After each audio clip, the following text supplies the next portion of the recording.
ஞானானந்தமயம் தேவம் நிர்மலஸ்படிகாகிருதிம் ஆதாரம் சர்வ வித்யாநாமயக்ரீவம் பாஸ்மகே. நமஸ்காரம்.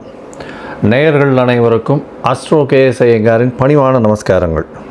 அஸ்ட்ரோ டிவி நேயர்களுக்கு அஸ்ட்ரோ கேஎஸ் ஐயங்காரின் பணிவான நமஸ்காரங்கள். வார பலன் 1/1/2024 7/1/2024 வரை உண்டான வாரத்திற்கு ஒரு ராசியாக பலனை பார்ப்போம். முதல்ல இந்த வாரத்தினுடைய கோல்சாரம் எப்படி இருக்குன்றதை பார்ப்போம். இந்த வாரத்தில் வரக்கூடிய விசேஷ நாட்கள் என்ன அப்படின்றத பார்ப்போம். அதற்கு பிறகு இந்த வாரத்தில் எந்தெந்த ராசிக்காரர்களுக்கு சந்திராஷ்டமம் அப்படின்றத பார்ப்போம். முதல்ல வாரத்தினுடைய கோல்சாரம் என்ன அப்படின்றத பார்ப்போம். காலபுருஷ தத்துவத்தின் முதல் ராசியான மேஷ ராசியில் குரு பகவான், கன்னியில் கேது பகவானும், விருச்சிகத்தில் சுக்கிரனும் புதனும் இருக்கா, தனுசுல சூரியனும் செவ்வாயும், கும்பத்தில் சனி பகவான், மீனத்தில் ராகு பகவான். இந்த வாரம் அதிவேகமாக செல்லக்கூடிய கிரகம் அப்படின்னு சொல்கிற சந்திர பகவான் மக நட்சத்திரம், அதாவது சிம்ம ராசியில் தொடங்கி அனுஷ நட்சத்திரம், அதாவது விருச்சிக ராசி வரலும் இந்த வாரம் போகிறார். இந்த வாரத்தினுடைய கோல்சாரங்கள் இதுதான். இந்த வாரத்தில் வரக்கூடிய விசேஷ நாட்கள் அப்படின்னு பார்த்தாலேயானால் புதன்கிழமை அஷ்டகா அப்படின்னு போட்டிருக்கோம். அஷ்டகா அணு அஷ்டகா அப்படின்னு போட்டிருக்கோம். பொதுவாகவே பார்த்தாலேயானால் இந்த மார்கழி, தை, மாசி, பங்குனி இந்த 4 மாதங்களும் தேய்பிறை 8ஆம் நாள் 7, 8, 9 இந்த 3 நாட்களும், அதாவது சப்தமி, அஷ்டமி, நவமி அப்படின்ற இந்த 3 நாட்களில் 8ஆம் நாளான அஷ்டமி அன்னைக்கு அஷ்டகா அப்படின்னு போட்டிருப்பா. அன்றைக்கி ஸ்ரார்த்தம் பண்ணணும். அதாவது வீட்டில் இருக்கக்கூடிய பெரியவாளுக்கு, அதாவது பெற்றோர்கள் இல்லாதவர்கள் திதி கொடுக்கக்கூடிய நாட்களாக சொல்லப்படுகிறது. ஏன்னா எங்கேயாவது அவங்க மிஸ் பண்ணிட்டாங்க அப்படின்னா, அதாவது ஏதாவது ஒரு இதுவில் விட்டுட்டாங்க அப்படின்னா அந்த அஷ்டகா அனுஷ்டகாவில் பண்ணுறது வழக்கம் அப்படின்றத போட்டிருக்கும். அருகில் இருக்கக்கூடிய உங்களுடைய வாத்தியார் யாரோ அவளை கேட்டுண்டு விஷயத்தை செய்யுங்க. இந்த வாரத்தில் ஏகாதசி வருது. ஏகாதசி அப்படின்னு பார்த்தேன்னா இந்த வாரம் 7ஆம் தேதி அன்னைக்கு ஏகாதசி, சர்வ ஏகாதசி வைணவர்களுக்கு உண்டான ஒரு பெரிய விசேஷமான நாள். வைகுண்ட ஏகாதசிக்கு அடுத்த ஏகாதசி இது விசேஷமானது. இது தேய்பிறையில் வரக்கூடிய ஏகாதசி. இந்த பொதுவாகவே ஏகாதசி அப்படின்னா வைணவர்கள் அன்றைக்கி கார்த்தாலிருந்து குளிச்சுட்டு பெருமாளுக்கு பண்ணுறதும், விஷ்ணு சஹஸ்ரநாம பாராயணம் பண்ணுறதும், அதை தவிர எந்த ஒரு இதுவும் சாப்பிடாமல் உபவாசம் இருக்கிறதும், ஒருவேளை சாப்பிட வேண்டி வந்ததேயானால், அதாவது சீனியர் சிட்டிசன்ஸ், உடல்நலம் குன்றியவர்கள் இவாள்லாம் இருந்தாலேயானால் அவளுக்கு இந்த சுஜ்ஜி இல்லைனா ஜீரா இந்த மாதிரியான விஷயங்கள் பண்ணி போடுறதும், அதாவது ஸ்வீட் மட்டும் பண்ணி போடுறதும், அன்றைக்கி பெருமாளை போய் சேவிச்சுட்டு தீர்த்தம் வாங்கிட்டு அடுத்த நாள் அன்றைக்கி தான் தீர்த்தத்தை சாப்பிட்ணும். அதாவது துவாதசி அன்றைக்கி தான் அந்த தீர்த்தத்தையே சாப்பிட்ணும் பொதுவாகவே. ஏன்னா தீர்த்தம் சாப்பிட்டுட்டோம் வேணால் ஏகாதசியினுடைய விரதம் கரைஞ்சதாக கணக்கு. பொதுவாகவே ஏகாதசி அன்னைக்கு பார்த்தாலேயானால் முழுக்க உபவாசம் இருக்கிறது ரொம்ப விசேஷம். சீனியர் சிட்டிசன்ஸு, அதை தவிர ப்ரெக்னென்ட் உமன்ஸ் இவாள்லாம் இருக்கக்கூடிய விஷயங்களாக இருக்காது. உடல்நிலை கருதி சில அவர்களெல்லாம் சின்ன குழந்தைகள் இவாளுக்கெல்லாம் எக்ஸம்ஷன்ஸ் இருக்கும்.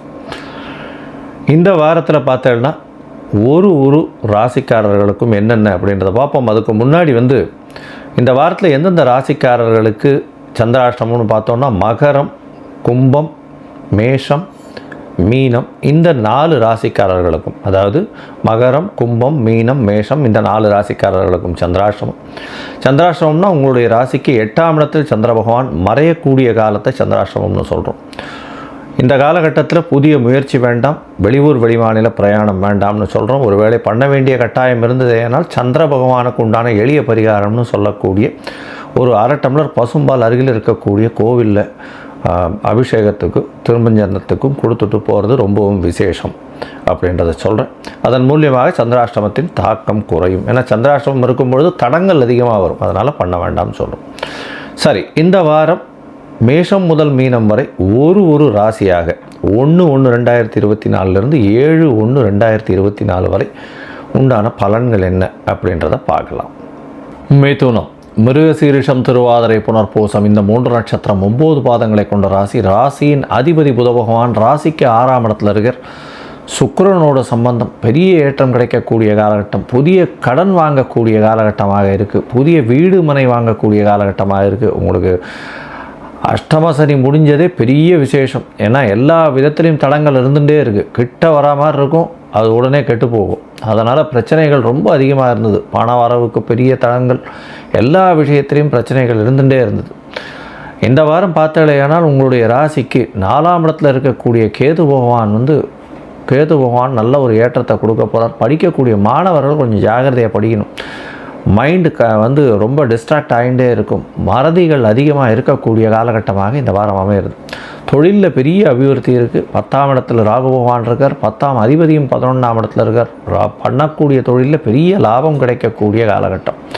உங்களுடைய ராசிக்கு பார்த்தாலேயானால் இந்த வாரம் அதிவேகமாக செல்லக்கூடிய கிரகம் அப்படின்னு சொல்கிற சந்திர பகவான் உங்களுடைய ராசிக்கு குடும்பாதிபதினு சொல்லக்கூடியவர்.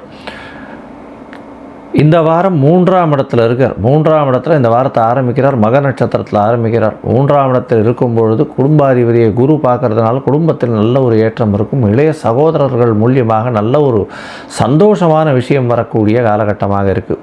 உங்களுடைய ராசிக்கு பார்த்தோன்னா சப்தமாதிபதி பரிவர்த்தனை யோகத்தில் இருக்கார். 7-11 பரிவர்த்தனை இருக்குது. பெரிய ஏற்றம். திருமணத்திற்கு காலம், திருமணம் ஃபிக்ஸ் ஆகிடும். இப்போது தை மாதத்தில் கண்டிப்பாக திருமணம் ஆகக்கூடிய வாய்ப்புகள் நிச்சயமாக உண்டு.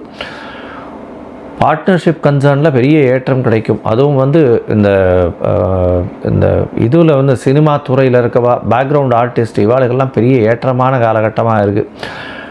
இந்த வாரத்தில் பார்த்தாலேயானால் ஐடி செக்டரில் இருக்கிறவா, சாஃப்ட்வேரில் இருக்கவா, ஹார்ட்வேரில் இருக்கவா வெளிநாடு போகக்கூடிய பாக்கியம் நிச்சயமாக உண்டு. அதுவும் வெளிநாட்டு கம்பெனிகளில் வேலை செய்கிறவாளுக்கெல்லாம் பெரிய ஏற்றம் கிடைக்கக்கூடிய காலகட்டமாக இந்த வாரம் அமையிறது.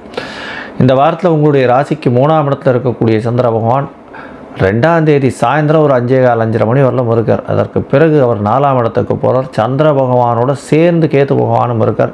தாயின் உடல்நிலையில் மட்டும் கொஞ்சம் ஜாகிரதையாக இருக்கிறது ரொம்பவும் நல்லது. புதிய வீடு வாகனம் வாங்கக்கூடிய வாய்ப்புகள் நிச்சயமாக வரும். வீடு வாங்கக்கூடிய வாய்ப்புகள் மூலியமாக நல்ல ஒரு ஏற்றம் கிடைக்கக்கூடிய காலமாக இருக்குது. உங்களுடைய ராசிக்கு பார்த்தேன்னா 5ஆம் தேதி கார்த்தால் ஒரு 4:15 மணி வரலும் இருக்கக்கூடிய சந்திர பகவான் உங்களுடைய ராசிக்கு 5ஆம் இடத்துக்கு போகிறார். குருவினுடைய பார்வையில் இருக்கார். குருவினுடைய பார்வையில் இருக்கிறதுனால குடும்பாதிபதி 5ஆம் இடத்துல இருக்கிறது பெரிய விசேஷம்.